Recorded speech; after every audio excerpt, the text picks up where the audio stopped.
Anda kembali di kabar siang pemirsa. Alat deteksi COVID-19 buatan tim dari Universitas Gadjah Mada Ginos telah mengantongi izin edar dari Kementerian Kesehatan. Alat ini diklaim akurat dan biayanya cukup murah bila dibandingkan dengan tes COVID-19 yang lain. Lantas bagaimana cara kerja alat ini dalam mendeteksi COVID-19? Berikut informasinya dalam kabar siang di lokasi.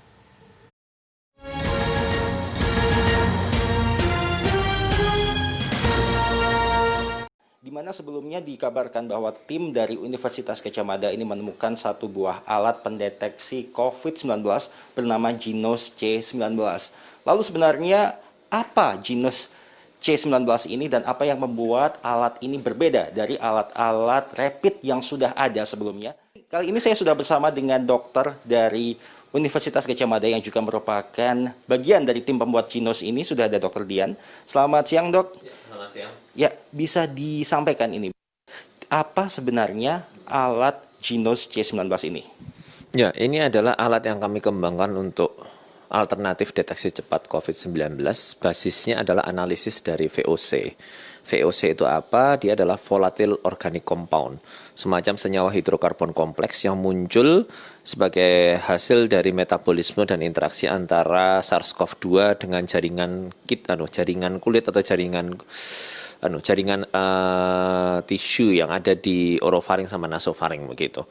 Nah, pola dari VOC ini yang sudah pernah kami rekam secara spesifik selama proses uji validasi di tahap pertama dulu, itu menjadi otak untuk melatih otak yang dipakai oleh si mesin untuk bisa sekarang mendiagnosis atau mendeteksi pasien-pasien COVID-19. Gitu kira-kira. Kemudian ini cara kerjanya bagaimana, Dok? Bisa dijelaskan ini, Dok? Ya, jadi mungkin Mas Arga bisa lihat itu pertama pasien akan diminta untuk menghembuskan nafasnya di kantong yang sekarang saat ini sedang terpasang, sudah ya, seperti yang Mas Arga lakukan tadi. Jadi setelah menghembuskan nafas di kantong itu, kantong mengembung, kemudian dikunci dengan slot kunci warna biru itu, setelah itu disambungkan dengan HEPA filter yang ada di dalam cartridge mesin. Setelah itu mesin AI dan software yang ada di sini akan menjalankan program untuk menyedot nafas yang ada di situ masuk ke dalam mesin. Nah, komponen atau misalkan ada partikel-partikel virus SARS-CoV-2 itu semua partikelnya itu tersaring di dalam HEPA filter yang ada di dalam cartridge ini. Nah, di sini. Jadi yang masuk ke dalam mesin hanya VOC-nya saja.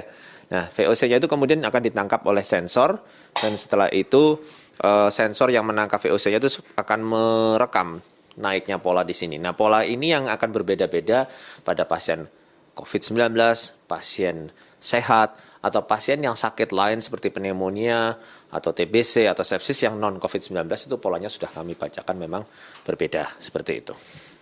Yang membuat alat ini unggul mungkin dari alat rapid lainnya itu apa, Dok? Kalau dari analisis kami dan survei jajak pendapat itu kemarin yang didapatkan mereka pertama adalah non-invasif. Ya, jadi alat ini hanya basisnya hembusan nafas, jadi tidak menyakitkan. Baik tidak diambil darah maupun tidak disogok, itu satu. Yang kedua, cepat.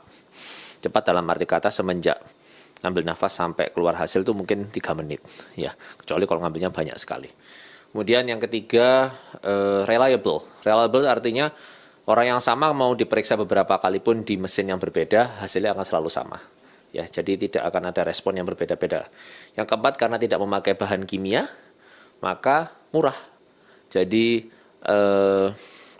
apa istilahnya, satu orang itu hanya butuh mungkin di biayanya 15-25 ribu. Jadi bahan habis pakai hanya kantong itu saja. Seperti itu. Dan yang kelima ya mungkin akurat gitu ya. Akurat. Jadi kalau seberapa jauh akuratnya ya menunggu berdasarkan hasil uji diagnostik kemarin. Kemarin sih kami dapat sekitar 93-95%.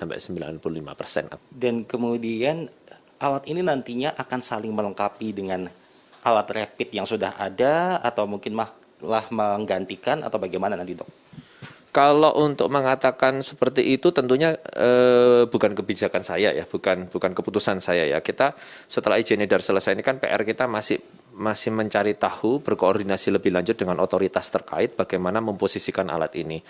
Sejauh apa yang sudah kami peroleh saat ini, kami lebih suka mengatakan bahwa alat ini mendampingi rapid test yang lain yang sudah ada, jadi komplementari ya, saling melengkapi.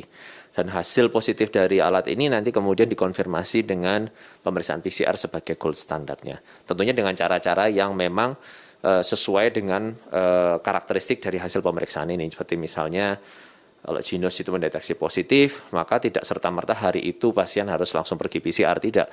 Karena umumnya kemarin dari hasil uji kami dapatkan Ginos itu cukup sensitif mendeteksi di hari kedua. Sementara perlu ada waktu untuk PCR bisa mendeteksi virusnya, sehingga untuk konfirmasi mungkin besoknya atau 2 hari kemudian, tidak langsung serta-merta hari itu dapat positif di Ginos langsung di PCR. Jadi tetap kita harus butuh konfirmasi PCR, dan mungkin alat ini nanti sekali lagi bisa mendampingi, melengkapi lah pemeriksaan rapid test yang sudah ada sekarang ini. Baik, terima kasih banyak Dok atas informasinya yang begitu jelas. Yang pemirsa, seperti sudah disampaikan tadi, alat Ginos C19 ini merupakan salah satu inovasi ataupun terobosan baru dari tim Universitas Gadjah Mada dan sudah mendapatkan izin edar dari Kementerian Kesehatan.